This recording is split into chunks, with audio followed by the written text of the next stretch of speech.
Foreword. If a fool throws a stone into the water, goes an old saying, even 100 sages can't bring it back. Here we have a perfect reflection of the despair of the bright in the face of stupidity.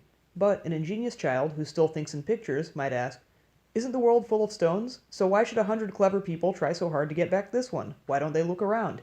If they do, they might find all kinds of new treasures they can't see because they're so busy searching in vain in the water. This may well be the case with the word narcissism. The word has become a part of everyday speech to such an extent, and perhaps more than any other scientific term, that it is difficult today to rescue it for scientific use. The more sincerely the psychoanalytic profession toils for a deeper understanding of the concept of narcissism, and to elucidate and define it for scientific use, the more the word attracts people to use it in everyday speech. The result of all this is such multiplicity of meanings that it is difficult to use the word now to define a precise psychoanalytic concept. Now narcissism, the ambiguous noun, can be used, according to one's preference and need, to project a variety of meanings: a condition, a stage of development, a character trait, an illness. Yet, when used in its adverbial and adjectival forms, the word becomes more precise, for then it is possible to achieve some degree of complementary clarification. On top of all this, the ambiguity that characterizes the word narcissism, even in professional literature, is further complicated by the derogatory emotional overtone it receives in everyday use.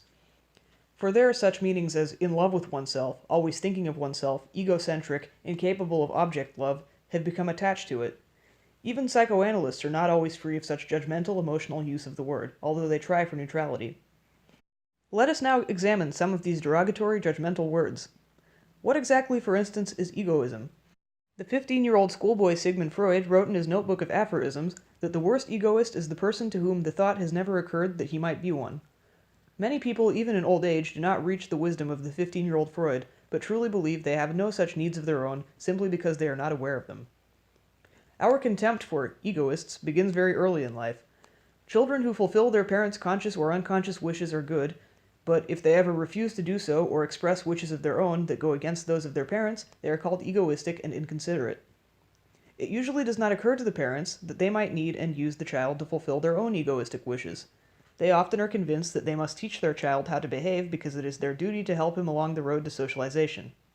If a child brought up this way does not wish to lose his parents' love, and what child can risk that, he must learn very early to share, to give, to make sacrifices, and to be willing to do without and forgo gratification, long before he is capable of true sharing or of the real willingness to do without.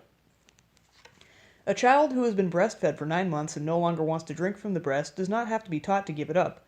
And a child who has been allowed to be egoistic, greedy, and asocial long enough will develop spontaneous pleasure in sharing and giving. But a child trained in accordance with his parents' needs may never experience this pleasure, even while he gives and shares in a dutiful and exemplary way, and suffers because others are not as good as he is. Adults who are so brought up will try to teach their children the same altruism as early as possible. With gifted children, this is an easy task, but at what cost? Taking a closer look, we no longer find the meaning of the word egoism so clear-cut and unequivocal. It will be much the same when we examine respect for others, which is often said to be missing in self-centered people. If a mother respects both herself and her child from his very first day onward, she will never need to teach him respect for others. He will, of course, take both himself and others seriously. He couldn't do otherwise.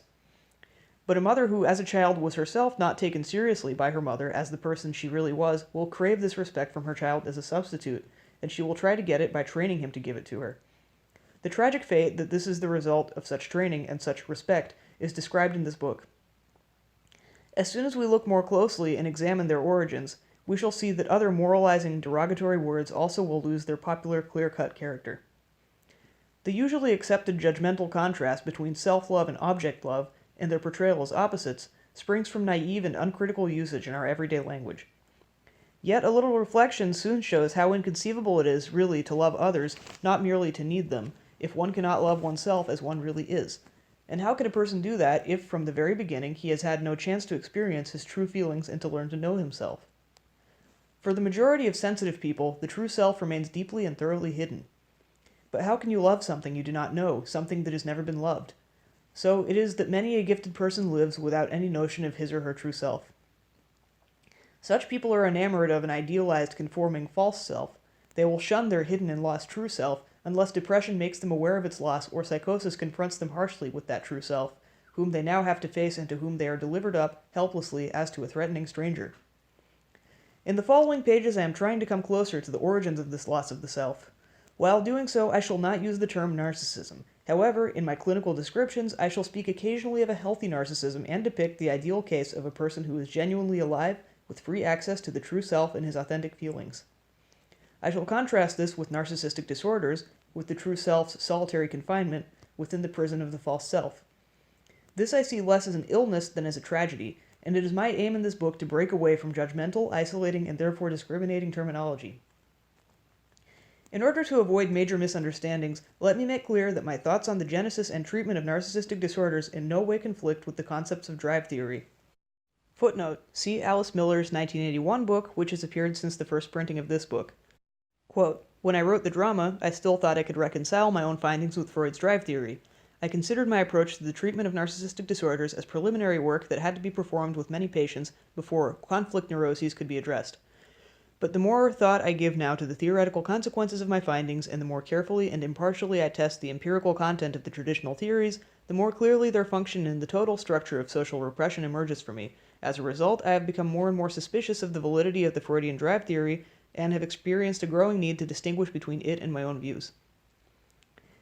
Yet, all the work in the area of the patient's instinctual conflicts depends on the existence of an alive true self that in the end is and must be the subject of those instinctual drives.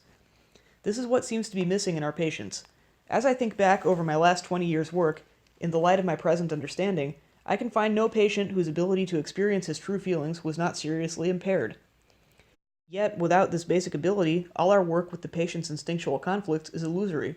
We might increase his intellectual knowledge, and in some circumstances strengthen his resistance, but we shall not touch the world of his feelings. If, however, we now take the path that was opened up by D.W. Winnicott, for instance, then the patient will reach a new sense of being really alive and regain his capacity to open up to full experience. Then he will be able to face his repressed instinctual conflicts, which are sure to manifest themselves of their own accord, and he will experience them intensely. So, when in the following 3 essays I try, among other things, to show my way of treating narcissistic disorders, it is not my intention to present an alternative to classical psychoanalysis. On the contrary, I am looking for a way, within the framework of psychoanalysis, by which the patient can regain his long-lost authentic sense of being truly alive.